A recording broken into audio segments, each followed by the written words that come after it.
Garden Armstrong, being interviewed by David Ebony on her new work, Layered Scapes. Well, I think we're all honored. I'm honored to be here with SARA GARDEN ARMSTRONG because I feel like she's a living legend, an American classic who doesn't show in New York enough. I first saw her work at John Gibson Gallery in 1999, these enormous drawings that were about processes and life processes, water. Today I was actually, my whole side of my face is numb because I was at the dentist to have a dental procedure. And I'm mentioning that just because I might be talking funny, but I was also thinking in the chair about life and Sarah's work with the body and the processes that you go through, especially the allusions to medicine and medical processes that are in Sarah's work. So I thought today it was important to talk about that process because here we see beautiful abstract paintings with, glorious compositions, beautiful colors, layering, but that's just one facet of Sarah's multifaceted career. Which leads me to ask you to tell us a little bit about your background and how you became an artist. That's a good segue, right? The first time around, it was in elementary education after taking calculus and a philosophy and a religion course, and not doing very well with all that. But, and then coming back later after teaching and realizing I wanted something, so it was either to go into science or to art. And I went directly into art and never stopped. Mm-hmm. What area of science? It was more biology, and yeah. Which is reflected in your work in many ways. Mm-hmm. Yeah. So, take us through a few of these paintings and your process with them, and also the unusual materials. So I'm not really, say, painting.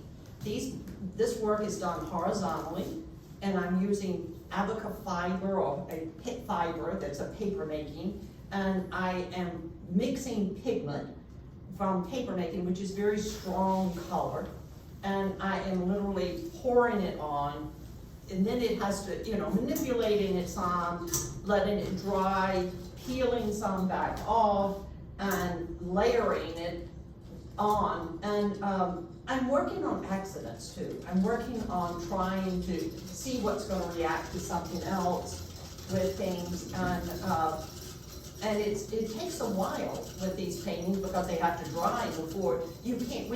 The color is going to be entirely different, and then some of the reactions and the bleeds and all of this. And when you don't have the complete control to just stop that bleed right there, and you can put the fan on and you can do some other things, but I think a lot of my work is about, as we said, process oriented, and it is about what, not having complete control and dealing with change. And I think the sculpture, I think that is, it's always been for me, that loss of control and then coming back and doing something with it. And how do you know when the painting's finished? Sometimes you really just know it. A lot of times, this piece over here, I thought it might be good, but I wasn't sure. And I actually did not even send that image to Steffany because I didn't want her to say, "What are you doing?" So it was just, but I thought it might be pretty good, And how did you start using abaca? I have been using paper way back there before I even started. I would come to New York Central when I was in Alabama and get all this handmade paper. And then when I moved up here, and I'd work on this paper, and then when I moved up here, I started going to Dudonnet, the paper mill, I get shape pieces, and, you know, I've never thought of myself as a paper maker because I do not make sheets. And in my head, a paper maker makes sheets. I make sculpture, I spray on paper, I do, you know, I am using fiber. And so all of this work here uses a fiber. And if you look at these in the context of your contemporaries, how do you relate these to, say, abstract expressionism or colored field painting? Tough one. Yeah, I said, don't, I'll read you. You know, I think it's, I think what I am doing, they're doing much more with acrylics that you're pouring and staining. I think what I'm doing, because of the pigment, I am doing that staining, but I'm peeling off the layers and giving a sort of ghost images, which also relates to the sculpture that I do, where I'm airbrushing images on the walls that cast in shadows. And so it sort of relates to some of that. I think I'm in that vein, but I'm not. Maybe you can answer that some more too. You mentioned shadows, and you've mentioned in interviews and other statements about shadows. What is your feeling about shadows? Okay, when I started with the shadows, I was casting shadows and I was painting shadows. And, you know, I'm from the South, and the South for me is very Gothic. It's about shifts of reality. It's about, you know, that you open the closet and the ghouls come out, but it's all, you know, and I feel like it really has affected me. It layers, I always do layers, and I think the South is very layered area. And I feel like my work is very much about layers. And it's not going to be something that's right, you know, horrible in your face. Because I don't feel like that's not what it's, you know, it doesn't come from that. So you always leave a lot of breathing space on the canvas. It relates to your sculptures about breathing. And more bodily process. Yeah, the bodily, and I think my landscapes are interior or exterior. They don't really necessarily have to be, you know, one or the other. It's these sort of landscapes. And you also have spoken a lot a bit in the past about geological time, and that your early drawings, and these seem to relate to that concept. What is your concept of geological time in the context of artwork? I think there's twofold there. And one is that whole thing about what is time? And the moment of time, when you know time, it's gone again. So I think that is, and I think a lot of the work is about that moment of time that passes and that you layer on to it. And I think that I think in the sculpture it's doing that, and I think in these paintings it's doing that. Well, here's another tough one. That was hard enough. What is your feeling about landscape and spirit? Landscape and spirit. I think that I think when I'm working, I'm consumed in it, in the work, and that it has to have, in order to be a finished piece, it has to have a sort of spirit to it.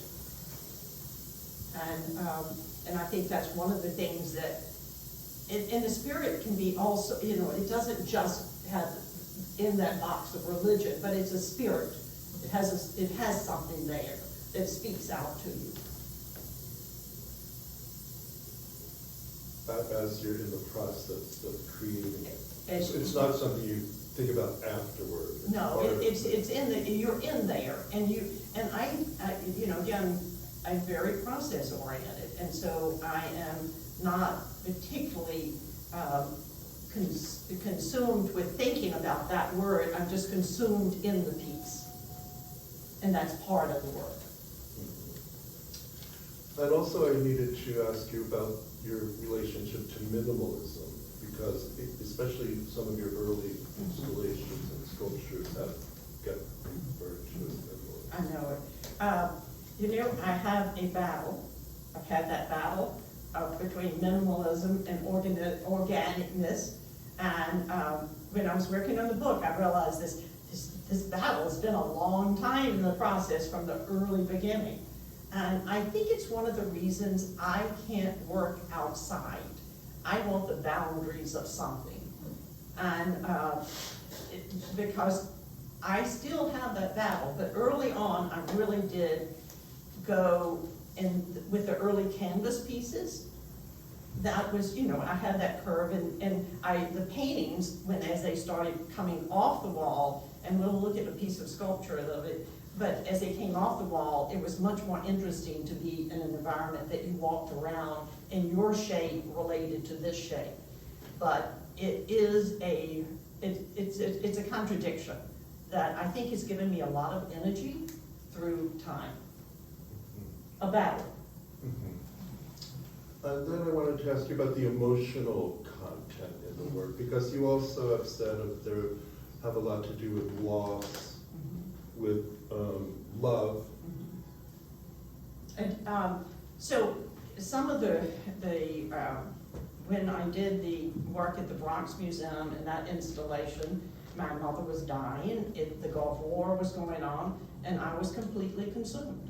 I really didn't know much difference between my mother and the war and all of that. So the work that work in particular was very much about loss and skins and breathing later. But I still am it doesn't seem that sad to me, but yet it is. And the skin rack with the x-ray parts in it, and it did have to do with death. I had a body bag laying over a rail that then became later a form on the floor that ends up having the bag breathing, which becomes a reciprocating support. It just is, it went from, and it also went there was some that went very phallic.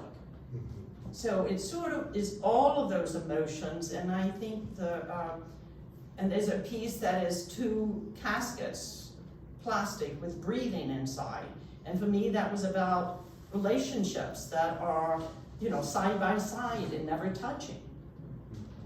So, I do sort of run the gamut. And then everyone would want to know, do you think of yourself as a feminist? And if so, how and why? I think of myself as a woman that's going to do what she wants to do.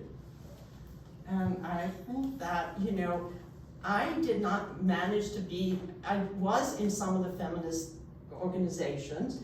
I didn't do as much as maybe I would have wanted to, but I feel like we've got to be as tough as we can be. Good answer. There's an installation I did in Fort Lauderdale, and it was 8,000 square foot space, and it had a lot of breathing, but it also pulled out this piece right here, which was a piece that I did in 1979. Yeah. You get that sort of glass. Yeah, but we gotta get a little to the side so they can see.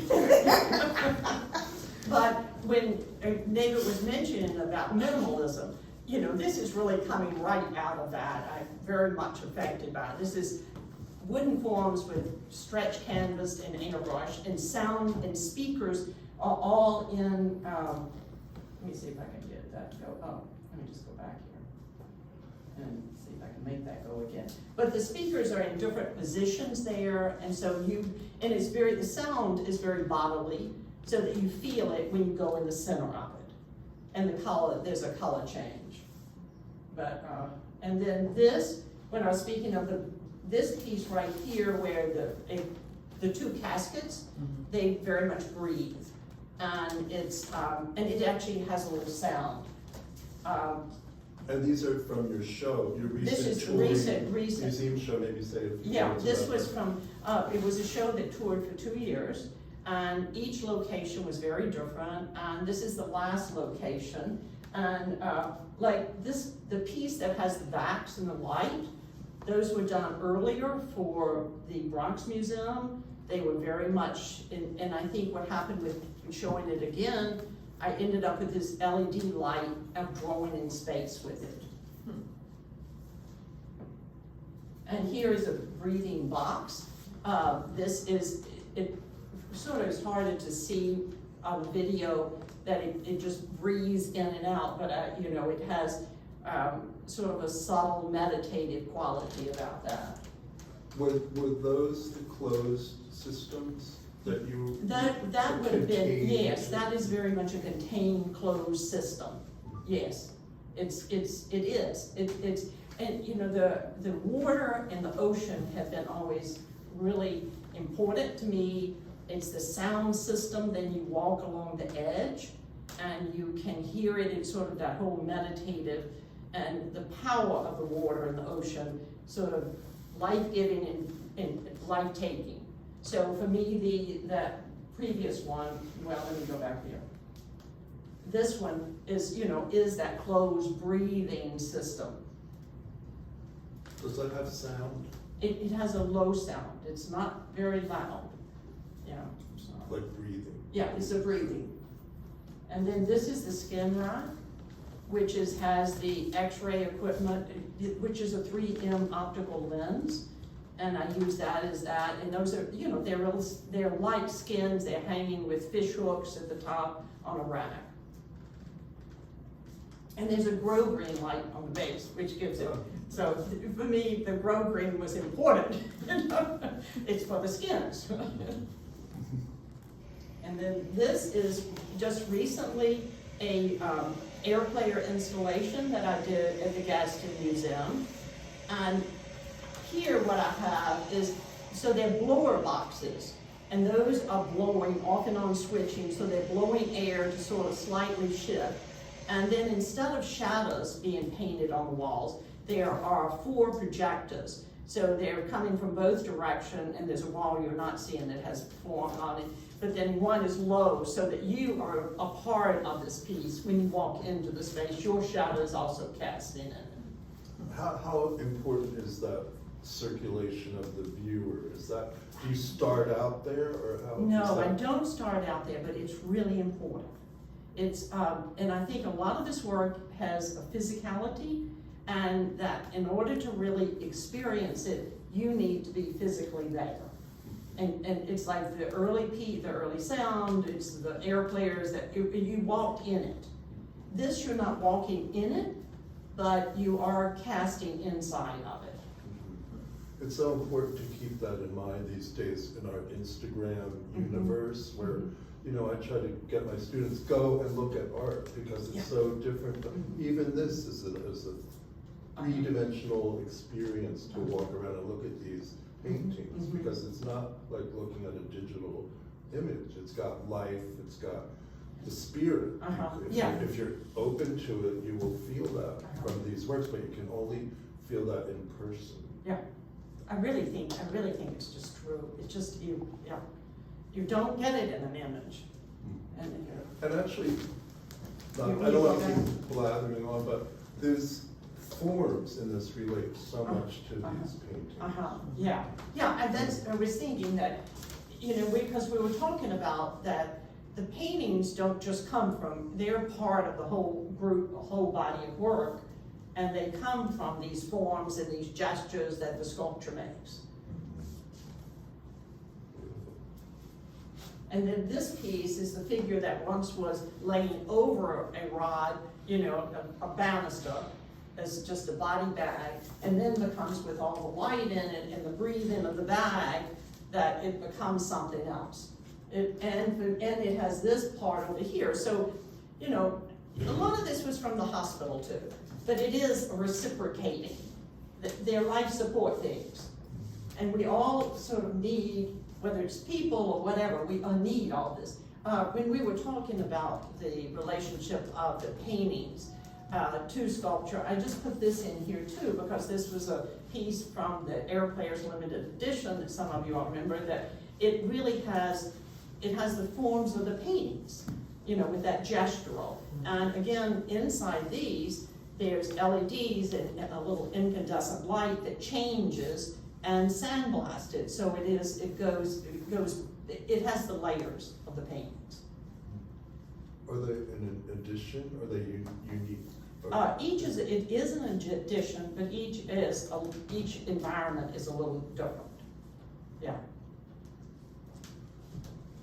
It was a piece of work that I did after doing the Air Players for so long, which is the breathing and all this, but it was like I wanted to not have installations, I wanted it in something I could carry with me. Mm-hmm. And so that was when these environments happened.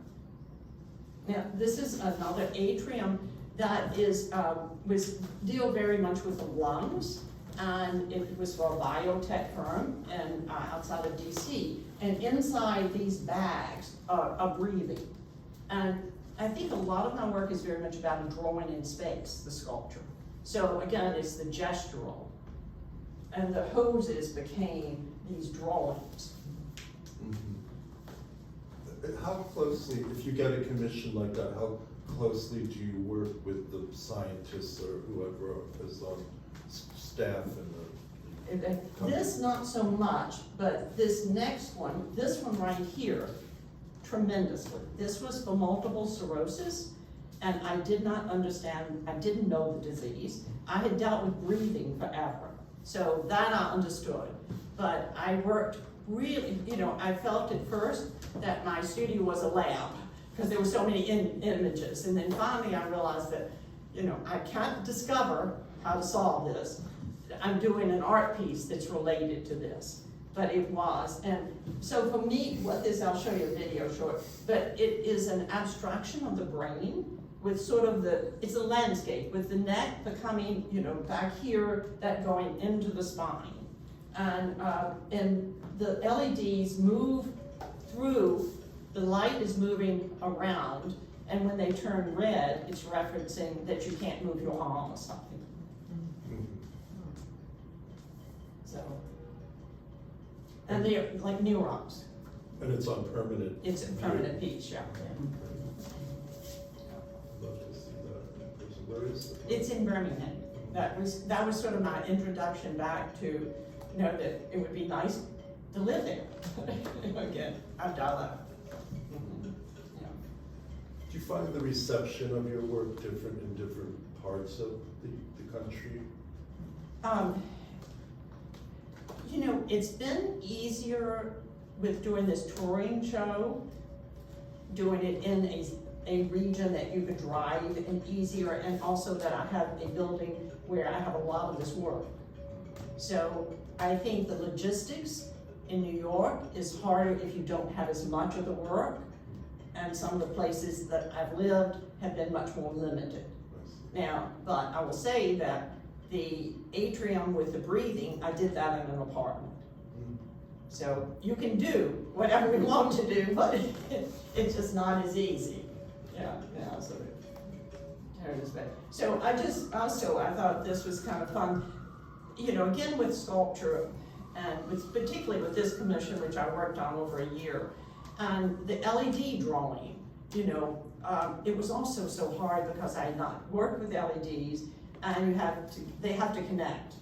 And so all of those runs, all of that has to be. But for me, it was sort of like some of the paintings, you know, for over here. And then this is the light with the LEDs. And yeah. What was the sound component? That was not a sound, that was the video. It had, so I turned it down. Yeah, it was music that came with the LED. Oh. Yeah, the multiple sclerosis did not have any, it's just light moving. Yeah, that was the video person, put some sound on it. Yeah, and then it sort of brings us back to some earlier paintings too. Not too much early, about 2018. How have they evolved to these? I think there's more canvas in some of these, and I think the color, even though the color looks pretty strong there, I think I'm peeling off more and adding more with that, with the paintings. A little bit more fiber sometimes, More fiber, the avocado fiber. the Abaca fiber, yeah. So, having had this retrospective, this survey, Uh-huh. how did it make you revisit your career so far in your mind? And how did that lead to the future? What do you see, what's next for you? So, it really has, I will, let's say, also put the book in there, because the gift of the book was that someone else didn't just control it, you know, give everything over. I got to, took time to find images and all of this, and so I really, you know, went through that whole thing about the contradictions in the work and what the work is about, and the, you know, and so that was, and then to have the chance of having a traveling show with all of this work for 2 years was sort of a really nice thing. And I think what it did, it made all of this diverse body of work for me sort of hold together and to see the relationships in it. And I think it gave me just, you know, you just keep going. You just don't stop any. And like there was one piece with the LEDs and so the ropes hanging down, again, more of that drawing in space. And I'm, you know, excited about what's ahead. Well, the monograph is gorgeous. I'm very proud to be part of that. Thanks. It's a really beautiful book if you haven't all seen it. So, do you have a specific work that you're thinking about right now? Well, I have been so loving doing the paintings. And I would like to do a little bit more. I have a piece of sculpture that comes up that I have to, a piece that I'm working on for, it's a group show. But I haven't quite, I just got it, I need to keep painting a little bit more too. And just see where that leads. Mm-hmm. And what other art or artists or areas of art history are appealing to you now? That haven't been before. Yeah, Yeah. maybe. I mean, you're in the new book from this show. Your author connected you to Annika Yee, and you know, some really experimental art out there doing geobiological art and things like that. And so I'm just wondering if that's where you're going, or somewhere else. Somewhere else, or some, you know, again, it's that tunnel vision of where you are at the moment. And I'm not in the studio right now. Yeah. I mean, this is really bad to say, but you know, you just have to get quiet again. Mm. And just then, just sort of be there and then start going. And I'm afraid I've been up here for 2 weeks. Yeah, and so it's hard for me to think, you know, what is, and I am a worker. You know, I really love working. So it's Great, that's great. Are there any questions? Well, I have an observation. I think she's the least externally influenced artist I've ever met. You know, it's all from within. And to me, these paintings just speak of a tremendous freedom and arrival and sort of joy and airiness. And whether that's the book or having your tour finished or whatever, I don't know what, but it's definitely an internally driven situation.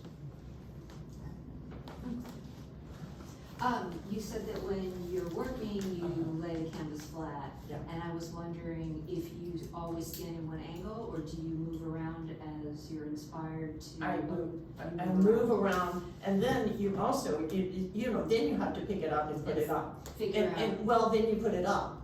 it dries, and then you have to look at it. So this size is pretty good for me. Much bigger, it just doesn't, because they get heavy, and I'm picking it up and down. Thank you. I'm curious about your experience with painting and how much you enjoy it, because you have so much experience with other kinds of work, working with other people. So what is it about the painting, particularly from a process point of view, that's different and special for you at this moment? I think one of the things, I get to be by myself. And I think that I do with people a lot, but I love just some of the isolation. And I love it also does not have physical problems. You don't have to make it stand, you don't have to let the electronics do, and you can just be consumed in it. And that's just such a nice, wonderful thing to be, and once, you start a painting and you always, you get lost and you're just, it's not good. And then all of a sudden something happens and you then are just completely taken into it.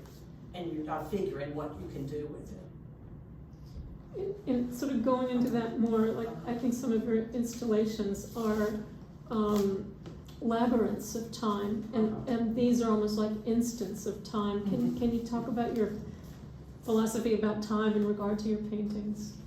Oh, okay, so you're saying the installations take so much more time and doing, and the process and the physicality and all of that.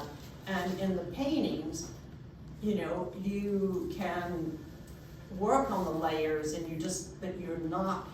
and you deal with time. And I think the paintings really do deal with time and change, because when I'm pouring, they're entirely different. You do not know what that's gonna be. And even manipulating, you have to let it get dry, and you have to then see what's happening with them. And so again, that sort of goes with what what the work is about change and chance and control and loss of control. Are those liberties you can't quite take with an installation or something that you're building? Yes, you build a model. The model is approved, and even though you don't know how everything's gonna be, we'll just take the LED piece. Those connections have to be made. It's not gonna run if it's not. And so there are just a lot of just real problems that you have to figure out. So there's a freedom. Do you work on more than one at a time, or just one at a time? I do, but not always. Does the sculpture inform the painting and vice versa? In the sense of, because these are starting to remind me of a little bit of that circulation pattern of the LEDs a little bit. And you just said it's, easier and not easier, but less compromises or less collaboration, let's say. Yeah, it's not easier, but it is a lot less. More direct. More direct. It's like drawing. I've always felt that the flat work, does inform. Understand things through that. Understand things through the painting.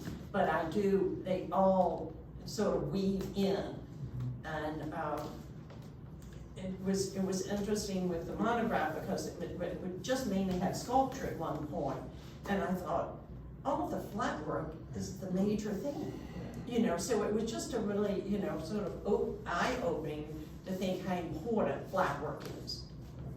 And then I had a question about the pulp. Was that an outgrowth of your sculptural practice? And it just came to you that it could be applied to the painting, or how did Well, that I evolve? worked on handmade paper and built shapes and all that, but when I did the LED, the piece, the sentient piece, I had to get a pulp machine to beat pulp. And so I had that where I was. And so that was just more. And so I, started pouring it. Yeah.